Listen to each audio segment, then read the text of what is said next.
When we talk about controlling the outcome of a game in Mobile Legends, one of the most important roles that comes to mind is the EXP laner. The EXP lane may not look as flashy as mid or jungle, but make no mistake, this lane has the power to completely shift the momentum of the entire match. Today, we're going to break down exactly how you can dominate as an EXP laner, from the landing phase to rotations, team fights, and even which builds work best depending on the situation. Let's start with the basics. The EXP lane is always on the opposite side of the gold lane. It's where you'll usually see fighters or durable heroes because the main goal here is to absorb damage, sustain in lane, and scale into the mid and late game. Your very first task in the EXP lane is to secure minion waves and get level advantage as quickly as possible. Why? Because an early level lead gives you more pressure over your opponent, which can later help you win rotations and impact team fights. Now let's talk about lane control. The biggest key to success as an EXP laner is knowing when to play aggressive and when to play safe. If you're up against a squishy fighter or someone who scales late, you should push hard early on, deny them XP, and zone them away from the wave. On the other hand, if you're facing a counter hero like a ranged fighter who can poke you down, it's smarter to stay under your turret, focus on last-hitting minions, and wait for your first item before trading. Remember, losing a few minions is better than dying and giving your opponent lane dominance. Next comes rotations.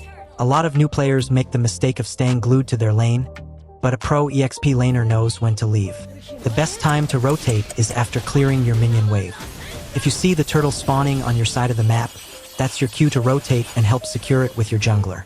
If the fight is happening far from you, push your lane first, force the enemy EXP laner to stay and defend, and then decide if you should join the fight or keep pushing for turret pressure. It's all about balancing when your presence in team fights will matter the most.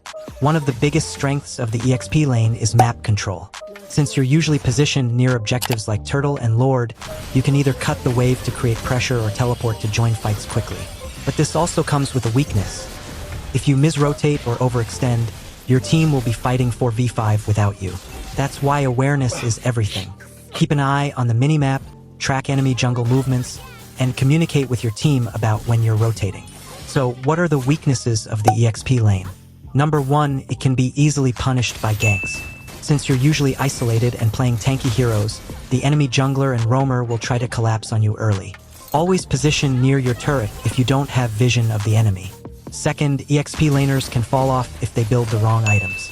This role requires flexibility. Sometimes you need to go full sustain to survive team fights, and other times you might need to build damage to pressure the backline. Reading the enemy lineup is the secret here.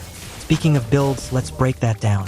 Most EXP heroes need to start with defensive items like Dominance Ice, Anti-Cuirass, or Oracle, depending on what type of damage you're up against. Against strong magic burst, Oracle or Athena's shield is your go-to. Against physical marksmen or fighters, Antique Cuirass is amazing. After your sustain items, you can flex into damage items like Blade of Despair or Bloodlust Axe, help you carry harder in the late game. The key is adaptability. Don't just stick to one build every game, but adjust to what the enemy lineup throws at you. Finally, let's talk about your role in the late game. Once team fights break out around Lord, your job is clear. You're either peeling for your backline or diving the enemies. Heroes like Yu Zhong or Arlott thrive in diving the enemy squishies, while heroes like Uranus or Edith excel in soaking damage and keeping your marksmen alive. Remember, as an EXP laner, you are not just a side lane fighter, you're the backbone of your team's frontline presence. How you position and what targets you choose in these fights often decides whether your team wins or loses. So, to sum it up, dominating the EXP lane is about more than just holding your side of the map.